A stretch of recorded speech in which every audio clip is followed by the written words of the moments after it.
नमस्कार दोस्तों। स्वागत है आपका वीर हनुमान चैनल में।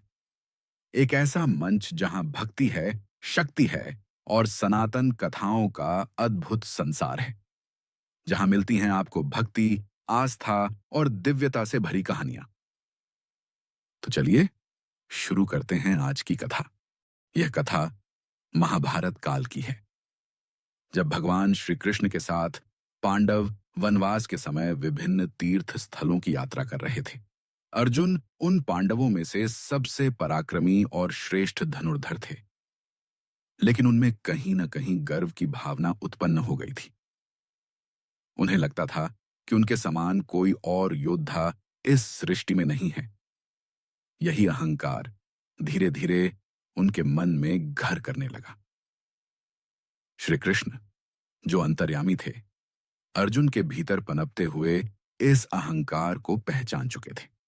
उन्होंने सोचा कि अर्जुन को एक ऐसा अनुभव दिया जाए जिससे उसका अहंकार चूर हो जाए और वह विनम्रता को समझ सके। इसीलिए उन्होंने अर्जुन को एक विशेष यात्रा पर भेजा, रामेश्वरम की ओर। रामेश्वरम वह पवित्र स्थान है जहां भगवान श्री राम ने लंका पर चढ़ाई करने से पहले शिवलिंग की स्थापना की थी। जब अर्जुन वहां पहुंचे तो उन्होंने समुद्र के किनारे विशाल सेतुबंध को देखा, जो राम और वानर सेना ने समुद्र पर बनाया था। उन्हें आश्चर्य हुआ कि वानरों ने ऐसा भव्य पुल कैसे बना दिया। और तसी अर्जुन ने मन ही मन सोचा, अगर मैं होता तो समुद्र के ऊपर तीरों से पुल बना देता और सेना को आसानी से पार करा देता। इतने पत्थरों की क्या आवश्यकता थी। उसी समय वहां एक वृद्ध वानर के रूप में स्वयं हनुमान जी प्रकट हुए। वे जानते थे कि यह समय है अर्जुन के अहंकार को तोड़ने का, लेकिन प्रेम और ज्ञान के माध्यम से। हनुमान जी ने वृद्ध वानर का वेश धारण किया और अर्जुन से पूछा, हे राजकुमार, आप क्या सोच रहे हैं? आप कुछ चिंतित प्रतीत हो रहे हैं। अर्जुन ने कहा, हे वृद्ध वानर, मैं सोच रहा हूं कि भगवान श्री राम को पत्थरों का पुल बनाने की क्या आवश्यकता थी। तथा यदि मैं होता तो अपने तीव्र बाणों से एक सशक्त पुल बनाकर समुद्र पार करा देता। हनुमान जी ने मुस्कुराते हुए कहा, क्या तुम्हारे बाणों से बना पुल वानरों के द्वारा बनाए गए पत्थरों के पुल से अधिक मजबूत होता? अर्जुन ने गर्व से उत्तर दिया, निस्संदेह। मेरे बाण इतने शक्तिशाली हैं कि वे एक स्थायी और अडिग पुल बना सकते हैं, जो वज्र से भी अधिक कठोर होगा।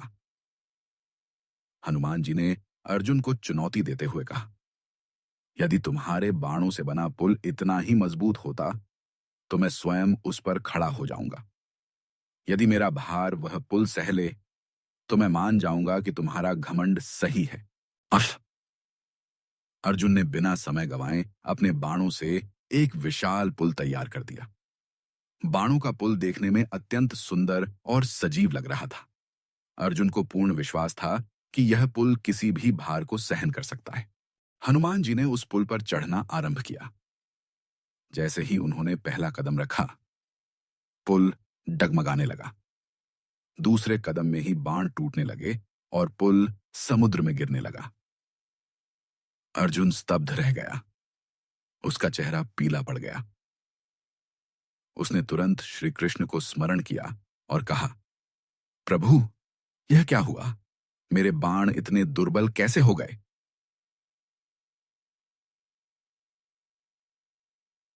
तभी हनुमान जी ने अपना वास्तविक रूप प्रकट किया। वे अपने विशाल रूप में प्रकट हुए। उनकी पूंछ आकाश छू रही थी और उनका तेज ऐसा था कि सूर्य भी मध्यम लग रहा था। अर्जुन उनकी महिमा देखकर दंग रह गया। हनुमान जी बोले, हे अर्जुन, अहंकार मनुष्य का सबसे बड़ा शत्रु होता है। तुम्हारे बाण शक्तिशाली हैं, लेकिन जब उनमें से भगवान का आशीर्वाद और श्रद्धा हटा ली जाती है तो वे कमजोर हो जाते हैं। जिस प्रकार श्री राम ने सेतु का निर्माण भगवान के नाम और भक्ति से किया था, उसी प्रकार कर्म में जब तक अहंकार नहीं त्यागा जाता, तब तक वह संपूर्ण नहीं होता। अर्जुन ने तुरंत हनुमान जी के चरणों में प्रणाम किया और कहा, हे पवन पुत्र, मैंने बड़ी भूल की। आपके चरणों में मेरा समर्पण स्वीकार करें। मुझे ज्ञान मिला कि शक्ति केवल अस्त्रों में नहीं होती, बल्कि विनम्रता और भक्ति में होती है। हनुमान जी प्रसन्न हुए और बोले, हे अर्जुन, मैं तुम्हारे रथ की ध्वजा पर उपस्थित रहूंगा जब तुम महाभारत के युद्ध में अपने शत्रुओं से भिड़ोगे। मेरी उपस्थिति से तुम्हारा रथ अपराजेय होगा। अर्जुन ने कृतज्ञता के साथ सिर झुकाया। उसे अब यह स्पष्ट हो गया था कि ज्ञान और शक्ति का वास्तविक उपयोग तभी होता है जब उसमें अहंकार का त्याग होता है और विनम्रता का वास होता है। महाभारत के युद्ध में जब अर्जुन ने कौरवों की विशाल सेना को देखा, तो उसका मन विचलित हो गया था। लेकिन तभी श्री कृष्ण ने उसे गीता का उपदेश दिया और उसके रथ पर ऊपर हनुमान जी की ध्वजा फहराती रही।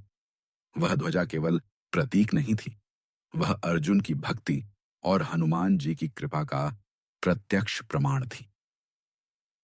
कौरवों के महायोद्धाओं द्वारा चलाए गए ब्रह्मास्त्र भी अर्जुन के रथ को क्षति नहीं पहुंचा सके, क्योंकि उस रथ की रक्षा स्वयं श्री कृष्ण कर रहे थे और उस पर आशीर्वाद स्वरूप हनुमान जी की उपस्थिति थी। युद्ध समाप्त होने के बाद जब श्री कृष्ण ने रथ से उतरने का संकेत दिया और अर्जुन नीचे उतर गया, तब श्री कृष्ण ने भी रथ से नीचे उतरने के बाद कहा, अब यह रथ नष्ट हो जाएगा, और तुरंत ही रथ जलकर भस्म हो गया। अर्जुन आश्चर्य में पड़ गया। श्री कृष्ण ने मुस्कुराते हुए कहा, हे पार्थ, यह रथ पहले ही नष्ट हो चुका था, लेकिन मेरी उपस्थिति और हनुमान जी की ध्वजा के कारण यह सुरक्षित था। जैसे ही हम दोनों हटे, इसका विनाश हो गया। यह सुनकर अर्जुन की आंखों में आंसू आ गए। उसे समझ आ गया था कि जीवन में चाहे कितनी भी शक्ति क्यों न हो, जब तक उसमें ईश्वर की कृपा और आशीर्वाद नहीं होता, वह शक्ति निरर्थक है। इस घटना के बाद अर्जुन ने अपने जीवन से अहंकार को पूरी तरह निकाल दिया और भक्ति, समर्पण और सेवा को अपनाया। उसे यह भली भांति ज्ञात हो गया था कि युद्ध केवल बाहुबल से नहीं जीते जाते, बल्कि संयम, विवेक, भक्ति और आशीर्वाद से जीते जाते हैं। मक हनुमान जी ने अर्जुन को न केवल आशीर्वाद दिया, बल्कि एक गहरा जीवन संदेश भी दिया। जो मनुष्य अपने सामर्थ्य पर अभिमान करता है, वह अंततः पराजित होता है। लेकिन जो व्यक्ति भगवान में श्रद्धा रखता है और विनम्रता से कर्म करता है, वह सदा विजयी होता है। इस प्रकार हनुमान जी का आशीर्वाद अर्जुन के जीवन की दिशा बदल गया। वह एक योद्धा से ज्ञानी बन गया, एक धनुर्धर से भक्त और एक विजेता से युग पुरुष। आज भी अर्जुन के रथ पर हनुमान जी की उपस्थिति का स्मरण किया जाता है और यह कथा हमें सिखाती है कि विनम्रता और भक्ति सबसे महान गुण हैं। अगर आपको यह कथा भावुक और प्रेरणादायक लगी हो, तो वीर हनुमान चैनल को सब्सक्राइब जरूर करें। वीडियो को अपने मित्रों और परिवार के साथ शेयर करें और कमेंट में लिखना न भूलें। जय बजरंग बली। फिर मिलेंगे एक और भक्तिमय कथा के साथ। जय हनुमान, जय बजरंग बली।